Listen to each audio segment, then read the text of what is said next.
Thank you. Thank you very much. And I want to thank Ralph for the introduction. He's a great guy and friend of mine for a long time. And thank you to all of the true American patriots of Faith and Freedom Coalition. You've been with me from the beginning, and pretty much like nobody else, I don't think can top you. You were just great right from the beginning. You got it. You understood what we had to do, and we got it done, and we're continuing to get it done at levels that nobody's seen before. With the help of many people in this room, 18 months ago, we won the most consequential election victory in American history. Winning all 7 swing states, the Electoral College by 312 to 226, the popular vote, and 86% of all counties in America, 2,700 to 525. That's called a big victory. The Faith and Freedom Coalition was with us every step of the way. You knocked on 97 million doors. It's true. Ralph actually told me 10 million, so I had checked. It was 9.7 million. You reached 18 million voters. Think of that, voters of faith. You sent 28 million text messages and made 10 million phone calls to help us win a mandate like no other administration in modern history. It was a mandate like we have not seen before. And together we saved our country, and we saved religious freedom in America. We saved religious. It was going down. And you've always stood with me, and I will always stand with you. I'll always remember it. I'll always remember how hard you worked and your spirit. I especially want to thank Pastor Paula White, who's with us. Paula, wherever you may be. Thank you, Paula. Great person. Director of the White House Faith Office, Jenny Korn. Terrific. Jenny, thank you very much. Bishop Kevin Koberis. Where is Kevin? Thank you, Kevin. Good job. Nice-looking man. President of the National Hispanic Christian Leadership Conference, Pastor Sam Rodriguez, who's been with me from the beginning. This place is crowded.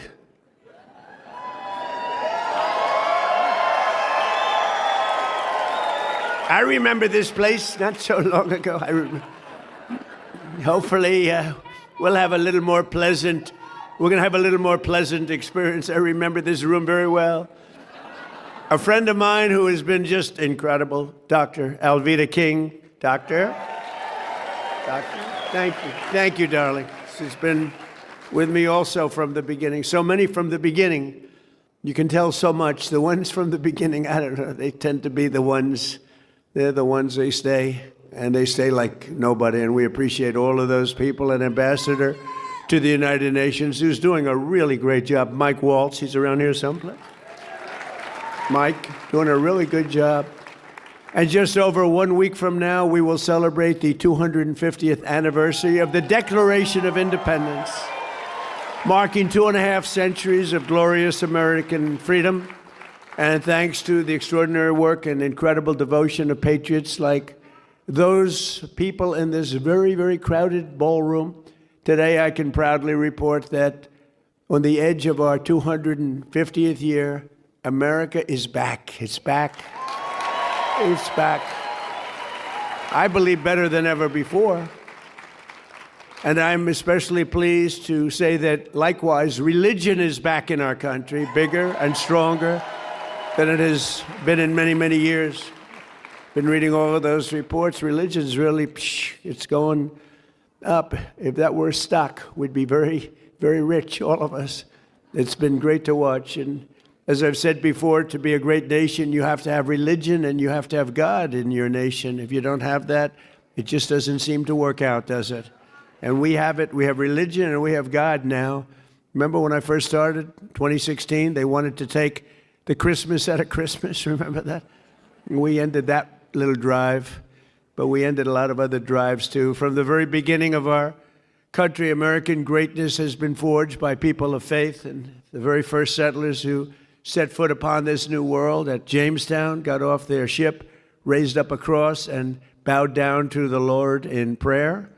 It was faith that strengthened the Minutemen and who stood up at Lexington Green and Concord Bridge in Philadelphia 250 years ago, next week, our founders invoked the Creator 4 times in the Declaration of Independence. 4 times. I wasn't mentioned once. I'm very upset. Not once. Faith pushed the pioneers to journey west. Faith led Americans to abolish slavery, and faith built this country into the most exceptional nation in the history of the world. It was going very badly a couple of years ago, very badly, but it's back really strong. But we have to be very careful because bad things are happening. Can I watch what's happening? And we're going to be discussing that in just a minute. Americans have always deeply believed in the promise of Christ's words in the Gospel of Matthew. With God, all things are possible. With God, all things are possible, right? All things. That's why as we prepared to enter the 250th year last month, tens of thousands of patriots came together on our national mall, and we officially rededicated America as one nation under God. And we're not changing. We're not changing. And we always have been, and we always will be. We're not going to let them take it away. But as we celebrate this anniversary, we must also remember that our country could have been marking this occasion under very different circumstances. The last administration carried out a reign of persecution and repression against Christians and people of faith like America has never seen before. It's terrible.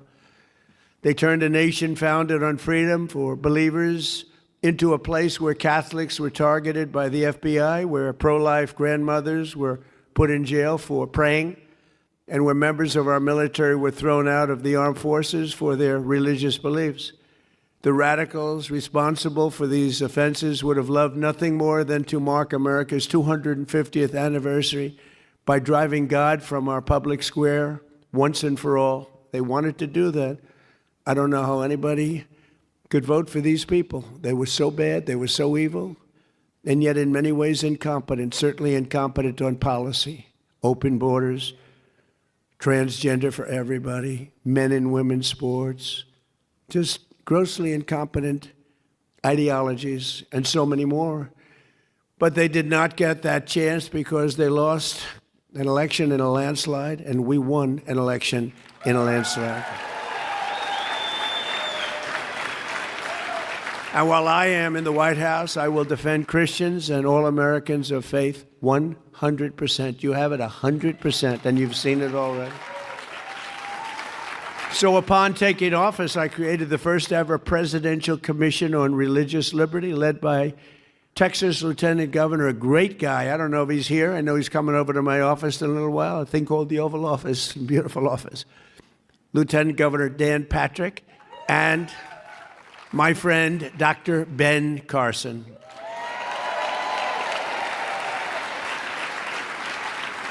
I don't know, so many people in this room, I don't know if they're here, they may be here, but they're two great people.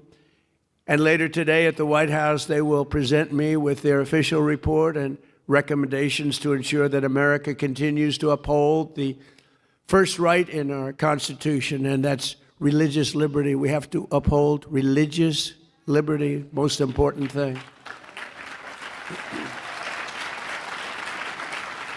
On day one of my administration, I ended the weaponization of law enforcement against religious believers. You know that. I pardoned the Christians Joe Biden threw in jail for saying prayers. He threw him in jail. You know, he didn't know what the hell he was doing. The guy's grossly incompetent. But he was surrounded by very smart, in some cases brilliant, lunatics. I got rid of the sinister Johnson Amendment so that pastors can speak the truth at their pulpits. We created the very, very popular White House Faith Office, first time that's ever happened. And I set up an official Department of Justice task force to eradicate anti-Christian biases. Anti-Christian bias, who would think? At a high level, too, although it's fading, going to fade fast. That task force just produced a new documentary revealing the abuses of religious freedom that they uncovered. It's called By Dawn's Early Light, and it's out right now, and it's really supposed to be, I have not seen it, I cannot tell a lie, I have not seen it, but I've heard about it, and I hear it's great, and I will see it. I hope soon. I also signed a historic executive order to combat the scourge of anti-Semitism in our country. And we reinstated the warriors who were thrown out of our military by the Biden vaccine mandates and restored them to their former ranks. And we let them back with full pay. Is that good? We want to cut costs, but we figured we have to take care of them. And we're protecting our churches and synagogues by prosecuting mobs of radical left lunatics and agitators who try to harass and intimidate people in their places of worship not so long ago. And to help parents send their children to schools that share their values, I signed the largest expansion of school choice in the history of our country, including in Texas. And in my direction, the Department of Education issued new guidance protecting the right to prayer in public schools. That was a big thing. And these are all things that they fought us very strongly, very, very strongly. Hard to believe they'd fight us on that, but we had to fight the good battle, but we won every time. We slashed federal funding for any school that pushes transgender insanity on our youth. We expanded the Mexico City policy to stop taxpayer dollars from being used to promote radical gender ideology around the world. Radical gender ideology, it is. I made it the official policy of the United States government that there are only two genders, male and female. That wasn't too tough. That was sort of an easy one, but we have a man running in Texas who thinks there are 6 genders. I don't know what. He's going to have to discuss that with us. Can you believe it? 6 genders. And we officially banned the chemical and surgical mutilization of our children.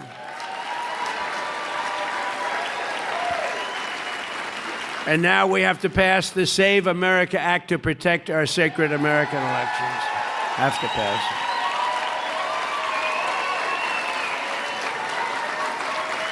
Hard to believe, right? Hard to believe that we even have to fight for this. We have to fight for everything. Nothing comes easy. Nothing. All voters must show photo ID. Not so bad, right? All voters must provide proof of citizenship. Is that so hard? And you're fighting the Democrats and a few Republicans who are doing a tremendous disservice to this country. We have a few Republicans that are fighting it. Lisa Murkowski of Alaska.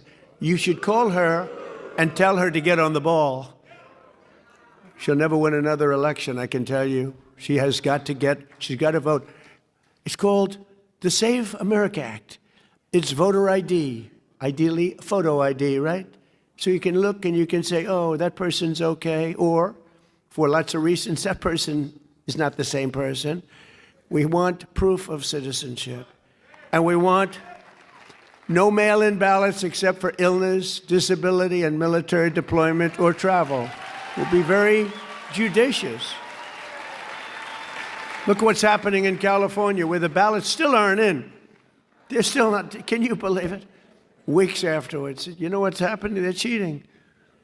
The kid won, or he was certainly in the top 2. I don't know him, I never met him, Spencer Pratt. And he went away quietly. We didn't go away quietly, but he shouldn't go away quietly. He should protest because it was, in my very strong opinion, that was a rigged election.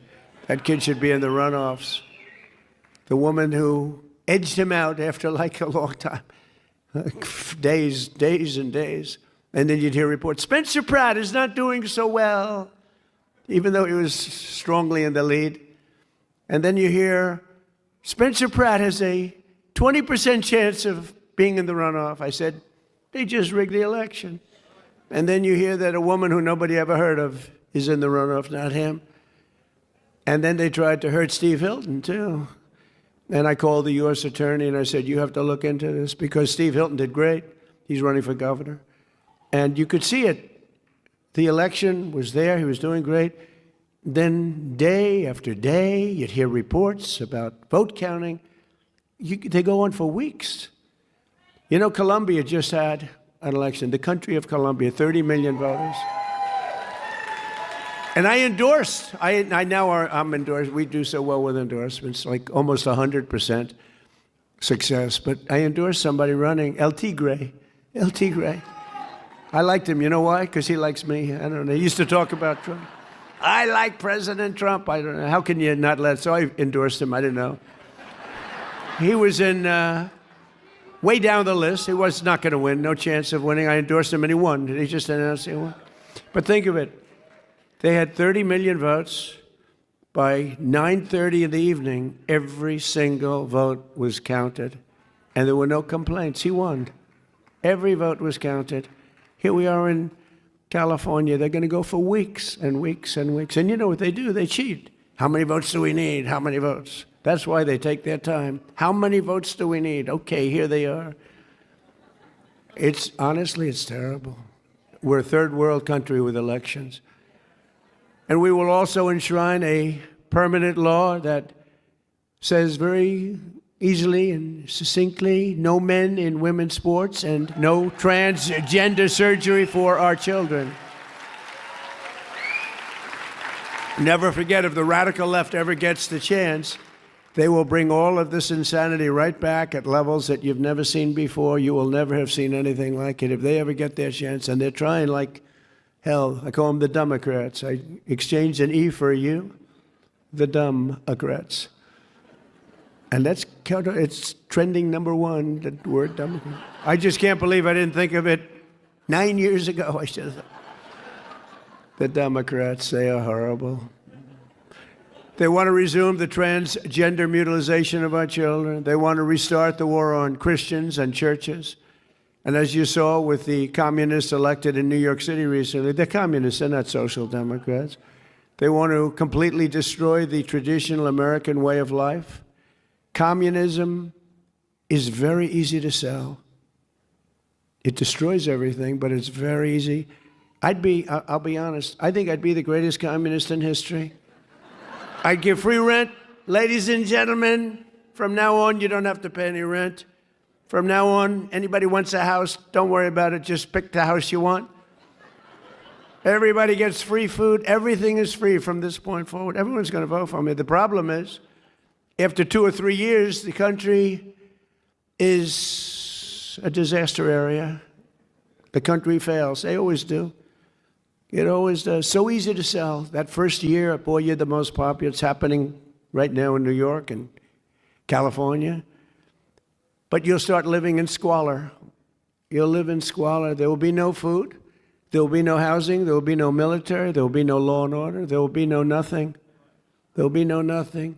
You'll be a third world inhabitant in every way, and everyone will suffer or die. You'll suffer or die. That's what happens. For thousands of years it's been happening by different names. Thousands of years. I'm telling you, I'd be the greatest communist in history. It would be so easy. You wouldn't have to work. You could stay home. The problem is a couple of years go by, the whole place collapses. Always does. Always has. But I'm sorry to say, but assassinations of those who oppose them is a very important element of their ideology. Assassination's a big deal for them. They're animals. They're animals. In many cases, they're not smart, but in some cases, they are. It's easy for them to get followers because they make promises that they know they can't keep, and the Democrats aren't fighting back. That's why they're dumb. They're not fighting back. They're afraid. I watch Schumer. He's afraid to fight. I watch guys that are pretty normal, and guys that we oppose, they're afraid to fight. The Democrats have taken a tremendous turn left, and many of these people, I looked at some of the people that got elected the other night in New York. These are, in many ways, stupid people. In some ways, and intellectually, probably pretty smart. But they're people that want to destroy our country. They hate our country. They hate our people. They hate the Democrat Party. The Democrat Party is in big trouble because this isn't stopping with New York. This is going all. It's too easy to get elected, giving everything away. Too easy to get elected. Very dangerous. But you'll soon have nothing left. That's the problem. In many ways, they're allowing them to just go their own way, do your own. We don't want to take a chance on saying anything bad because we're afraid we're going to lose our jobs if we do. They're afraid they're going to lose their election if they even think about saying anything bad about this new breed of sick people. They're not smart enough or tough enough to fight the plague that's happening. It's happening right before your very eyes. If they fought them the way they fight Republicans or the way they fight me, they'd be victorious. They didn't beat us, but they'd be victorious against the communists. But they don't have the courage to do so. So they're turning communists themselves. It's becoming a communist party. These are not social democrats. These are hardcore, godless communists. They're godless communists. All communists are godless. They don't believe in God. This is the most serious threat to our country since its existence, in my opinion, 250 years ago. This is a major threat to our country. It isn't something that's easily solved, but with a little love and help, some hard work, because it's ironic, we're celebrating a very important birthday, our most important birthday so far, 250 years. And instead of speaking about Christ, and instead of speaking about freedom and victories of all different kinds, we're speaking about yet another threat to the foundations of America. These ruthless communists will attack all religions, but in particular Christianity. They always do. They're after Christianity more than any other religion. It seems to be more and more throughout the world, maybe because we're doing so well. I don't know. Maybe if we weren't doing well. But you see the numbers, how they're growing, how the churches are filling up. It's a beautiful thing to see. I mean, look, it happens to be during my presidency, so I don't mind taking credit for it. I'm very proud. But a lot of great things are happening. All communist countries attack religions violently. It's part of their deal. As you know, we recently struck Nigeria and largely ended the slaughter of great Christian populations.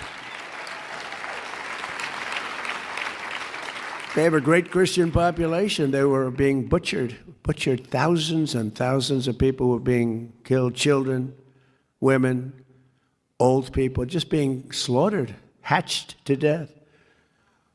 They know that if they go further, the attack will be far greater and that they don't want to really get involved anymore so much. You know, we hit them very hard. We knocked out their leader. We knocked out their second leader and their third leader. Sounds a little bit like Iran, actually. That's all about a different cause that we have to do because we cannot let Iran have a nuclear weapon. Can't let it happen. So I'm saving Christians throughout the world, even though we are not in those various countries where you read about this. But they'd like to make our country just like those countries. That's where they started. They started right where we are right now.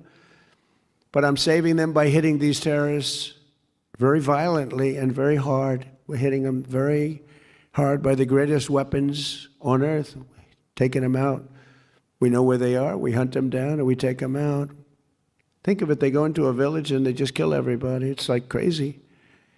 They will close your churches in this country. They go communist, and they're trying to. They will kill your people, and that's what they're about. They want to end religion. They have to end religion because their ideology doesn't work if you have strong religion. People like you that are so incredible and love our country so much and love God. This is the greatest threat to our country since its founding, in my opinion, 250 years ago, what's happening right now. It's the greatest threat. People don't look at that, well, oh, 3 people were elected. No, it's many more than 3 people. And the other people are being swayed because they don't have the sense to see what's happening. They don't have the sense. Their followers are not leaders, even though they're politicians, in some cases successful ones. For the first time in history, the powerful Rent Stabilization Board, as an example, that sets rents in New York City, just happened today. They've done it for years and years, and they've been very far left. They're run by Democrats, and they give landlords a hard time for years and years. It's called rent control. They give landlords a hard time, but they always give some increases so they can survive.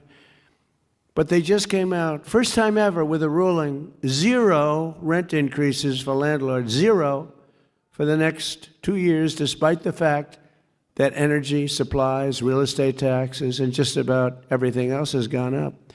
They're supposed to allow you to have that. Zero. They're giving them none. They're basically confiscating their property. And the one representative for the landlords who's on the board, I think they have 8 or 9 people on the board, and you had one who was representing one out of like 8. But at least you had somebody. But that person walked off in disgust, walked off and got booed. Mayor Mamdani, who came to the White House and seems like a nice guy, but he said he was going to do this in his campaign. Nobody thought he was serious.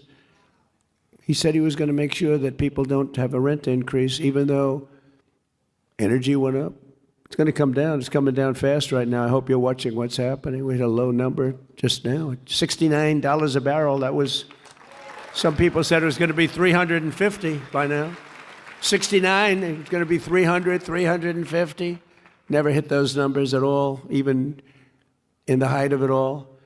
But what the mayor doesn't say is that these buildings will soon turn into ghettos and slums, and that everybody will continue leaving New York.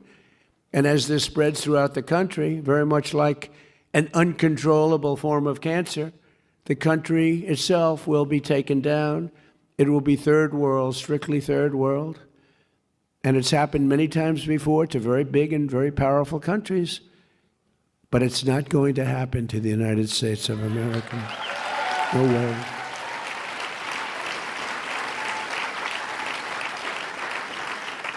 Because communism really is the past and freedom is the future. That's what we are. All we want is freedom. Freedom is going to be, freedom gets you everything.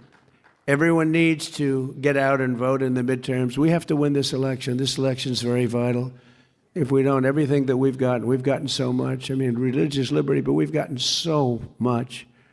Our military is the strongest in the world. I built it during my first term, strongest in the world. And people respect us again. They respect us maybe like never before. We were laughed at a year and a half ago. We were laughed at. And now we're the most respected nation anywhere in the world. And in our 250th year, we will make our nation stronger and safer, better, more prosperous, and more faithful. Very important, more faithful than ever before. Today, we have the largest economy on earth. We're expanding at a degree and to a degree that nobody thought possible. They never thought what we're doing for the last year and a half. It's only a year and a half. What we're doing for the last year and a half, nobody thought was possible. We have the strongest military on earth. We have the most powerful technology on earth. We're winning on AI. We're winning with automobile manufacturing. Do you see how many plants are coming back into the United States? Tariffs. If they don't come in, they have to pay massive tariffs. Make your car outside, but you have to pay massive tariffs to come in. If you build your car in the United States using U.S. workers, our great American workers, you don't have any tariffs to pay. So they're all pouring in. It should have been done years ago by other presidents. We have the greatest culture on earth, and above all, we have the greatest people on earth. We do. We have the greatest people. But think of it. I was with the king of Saudi Arabia, and he said, Mr. President, 2 years ago, your country was dead. It was a dead country. And today, you're the hottest country anywhere in the world. It's amazing what's happened. We were laughed at. We were laughed at. We had a man who couldn't speak, couldn't think. He didn't know what the hell was happening. Kept falling down all over the place. If he was standing here now, he would have been off the stage before he started. But if he was standing here now, he wouldn't know how to get off the stage. You had to lead him off the stage. It was a disaster, and it was a rigged election. But we did it again, and we got it right. Too big to rig. We made it too big to rig. It was a rigged election. And look what happened because it was a rigged election. 25 million people came in, many criminals, murderers, 11,808 murderers, more than 50% of who created more than one murder, murdered more than one person. These are not going to be the citizens of our country. There's not a thing you can do to change that. But drug dealers at the highest level, the worst, some of the worst people on earth came in through open borders. Joe Biden's, but really it was the ideologies, open border policy where everybody could come in. They came from all over the world. They emptied their prison populations into the United States of America. Think of that. But we're getting them out. We're getting them out faster than anybody can imagine. And we're going after the bad ones first. We're getting them out. Last week, we signed a historic agreement to accomplish what no president has ever been able to accomplish before, that Iran will never have a nuclear weapon. We're not going to let that happen. And thanks to the power and skill of the United States Armed Forces, Iran today has no Navy, no Air Force, no anti-aircraft capability, no radar, virtually no manufacturing. Their drone capacity has been cut by 82%. Their missile capacity has been cut by 80%. Their rocket launchers have been cut by 90%. Their leadership has been killed a first time, and their leadership has been killed a second time. And nobody wants to be the leader of Iran anymore. They said, who would like to be the president? And everyone said, no, thank you. It's amazing. And then the fake news, like the New York Times, which is a failing publication. But the fake news, ABC, so bad. ABC television network, fake ABC, NBC, CBS, CNN. They actually said for a little while, it didn't play well, that Iran was much stronger today than it was 4 months ago. Think of it. They have no Navy. They have no... They said they're stronger. They're dying to make a deal. They're giving us a lot. This should have been done over the 47-year period that they've reigned with terror. And that's what they did. They reigned with terror. When you see a young man or woman walking around without legs or without arms or a face that was obliterated, it happened from the roadside bomb that was created, the creation of General Soleimani, who I killed in my first term, and that was a big killing. He was a mad genius, but he was going to knock out 5 of our military installations. I found out about it. And in all fairness, Israel was supposed to do it with us, and the night before that took place, we heard from Israel that they will not be doing it. They don't want to do it. And I said to a couple of generals that we had, who were very good, I said, what do you think, generals? Can we do it? Because we worked on it for 30 days, worked on it with Israel. They said, we'll do it, sir. Can we do it as well? We'll do it better. And he was dead the next day. He was dead in the valley of death. He died in the valley of death. We had him all. We knew when he was coming, where he was coming, how he was getting there. We knew everything, but we lost our partner. I don't blame them that much, to be honest with you, because it's tough stuff. But they told us the night before they won't be doing it.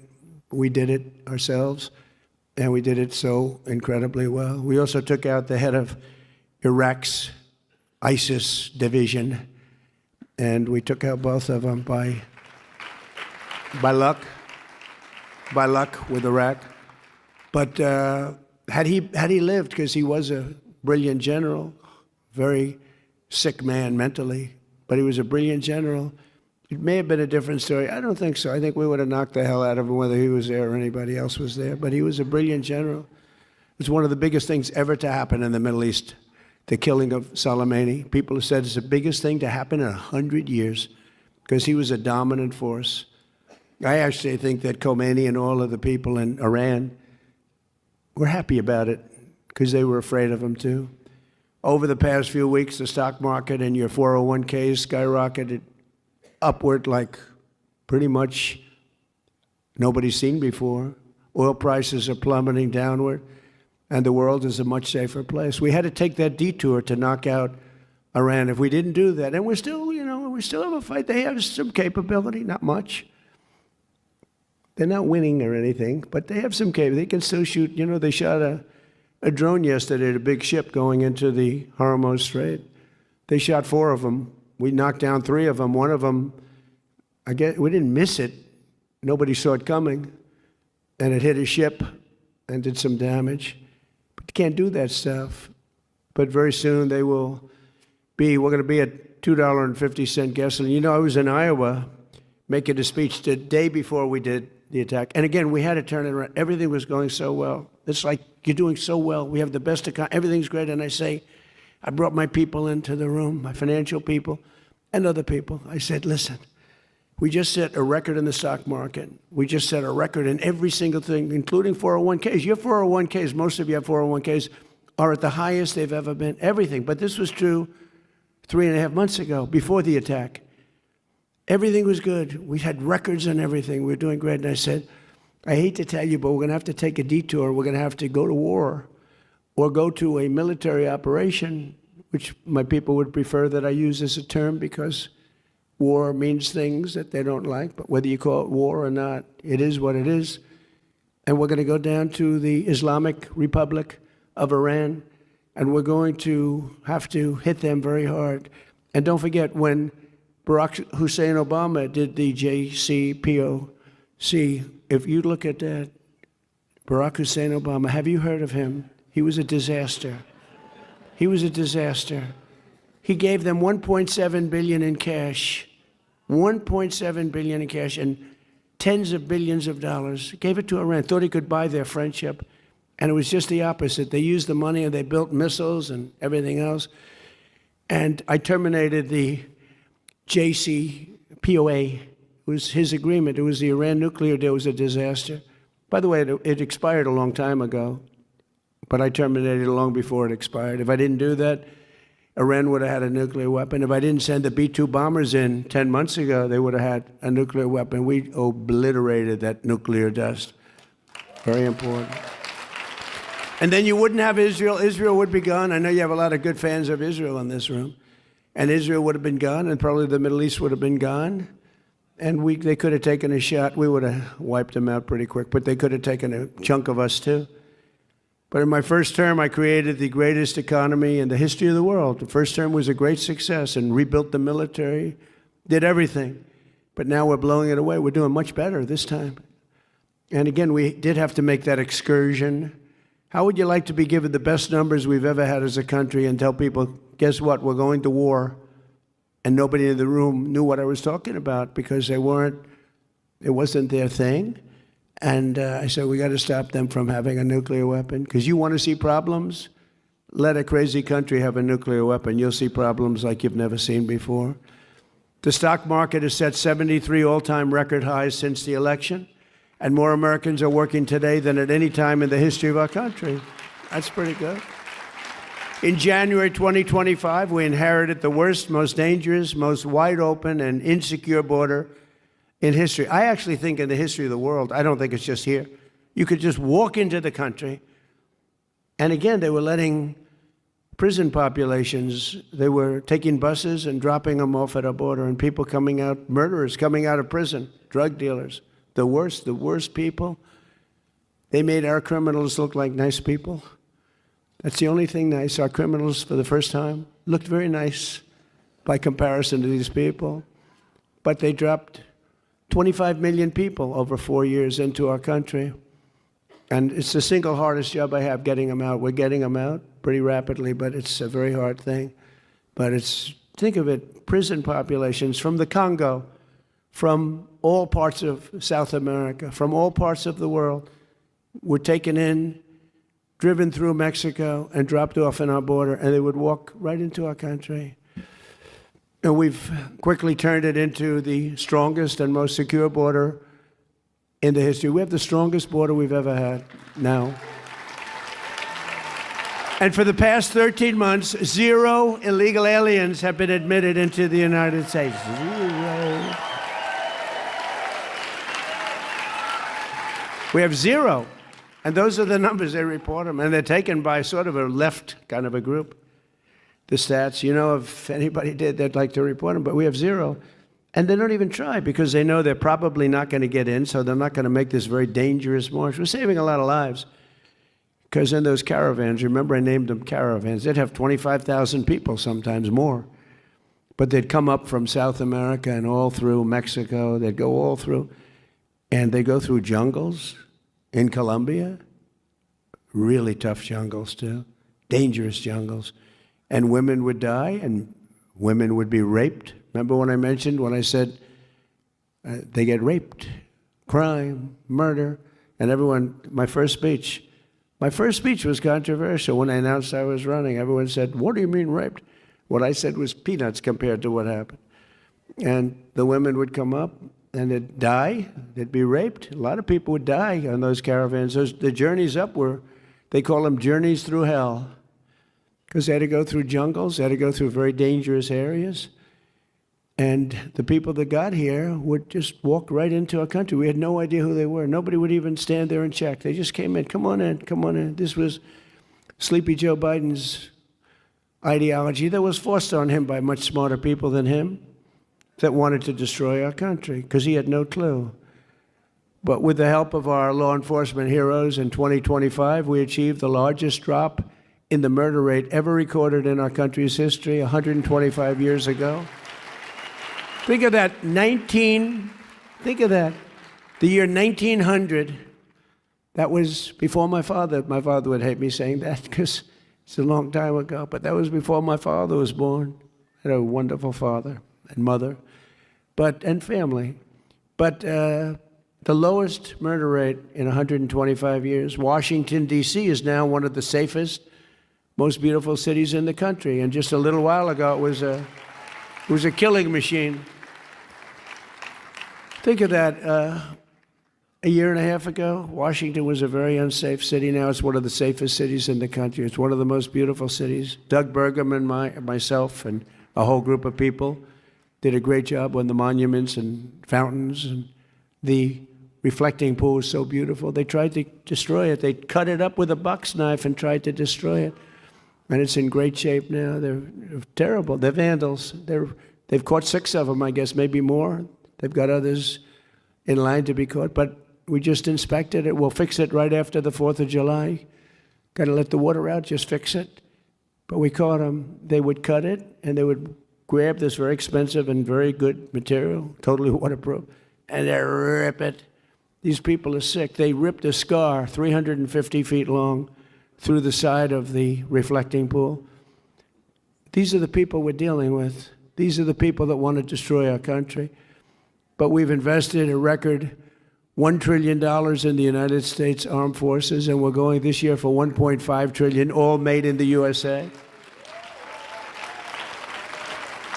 And something that's so exciting, the recruitment. You know, if you go back a year and a half, 2 years ago, you could not get anybody to join the Army, the Navy, the Air Force, the Marines, the Coast Guard, Space Force. You couldn't get anybody to join. They had tremendous recruitment problems, but now recruitment in every branch of our military is setting records. 18 months ago, we had tremendous shortages and we couldn't fill them up. We were never going to fill them up. That included police and firemen. We couldn't get policemen and women. We couldn't get firemen and women.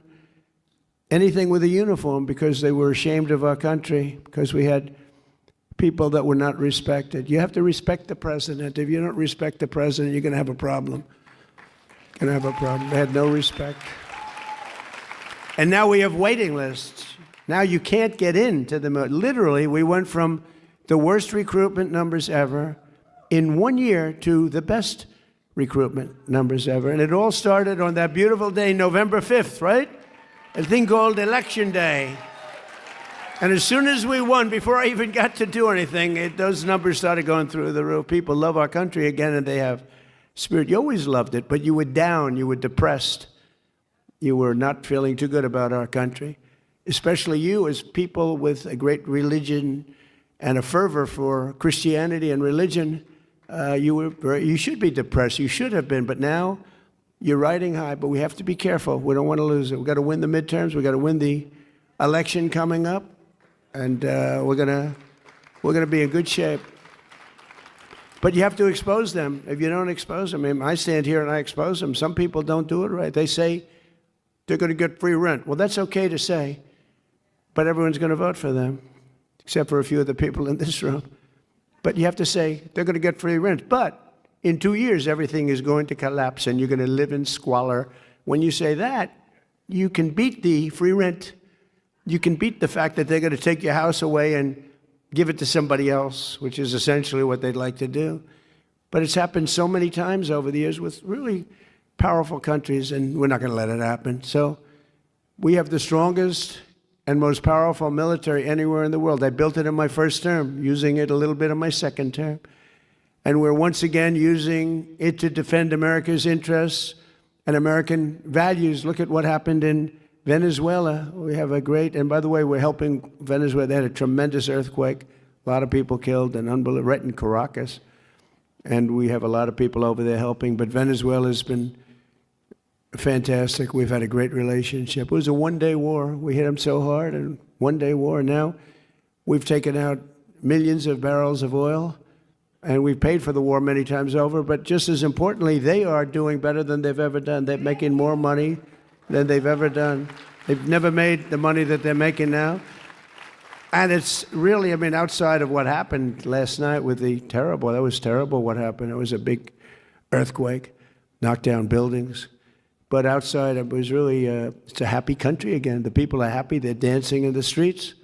The people running it are doing a very good job. The United States has never been stronger. We have never been wealthier. We've never been prouder to be an American. Since 1776, America's story has been a tale of freedom, overcoming oppression, good defeating evil, and faith overcoming every challenge and every foe. We had everybody was winning, and we're going to continue stronger, maybe stronger. One generation, think of it, just one generation after our war of independence, the British tried, they really tried hard to conquer America in the War of 1812. That didn't work out too well. But they failed, and the cause of freedom won, and it continues to win. The War of Survival ultimately gave America our national anthem and our Star-Spangled Banner.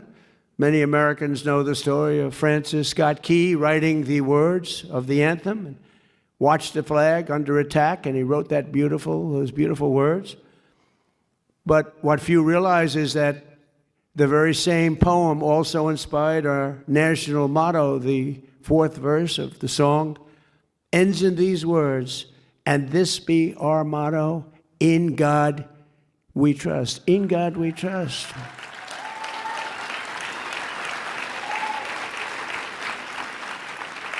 And as you know, the Democrats want to end that. They don't want the words, in God we trust. They want to have that stricken. They go to court. They take us to court.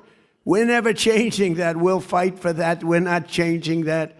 In God we trust. Better believe it. So today, on the threshold of our 250th year, this room is proof that America is still a nation that lives by those magnificent words, in God we trust. With the help of everyone here today and Americans of faith all across this land, we will continue to protect the promise of the Declaration of Independence, one of which actually is in my office, in the Oval Office. So we cherish it. We will continue to defend our values, our traditions, our faith, and our freedom. And as we enter the golden age of America, that's what we have. This is the golden age. We've never had anything like it. We have factories all over the country. We have car plants, AI plants, all sorts of plants. Our businesses are expanding. Our numbers are unbelievable. Remember that we've never had a year with so many number one stock markets. Good to have number one, because that affects everybody. That means jobs. That means success. That's good, as we said, for your 401ks. It's good for your stock investments. Everyone's doing well. We have a country that's just the hottest. It just is so hot. And I'm working really hard to make it even better. We're going to get rid of some of the flaws. We're going to make it even better. But the biggest thing we have to do is we have to stop this horrible thread of cancer that's permeating our country called communism. We have to stop it, because that's what it's about. That's what they want to do quietly. And we ask that God will continue to bless the United States of America, and God will bless the United States of America because of people like you. Thank you very much, and happy Independence Day, everybody. Thank you. Thank you very much. Thank you. Thank you.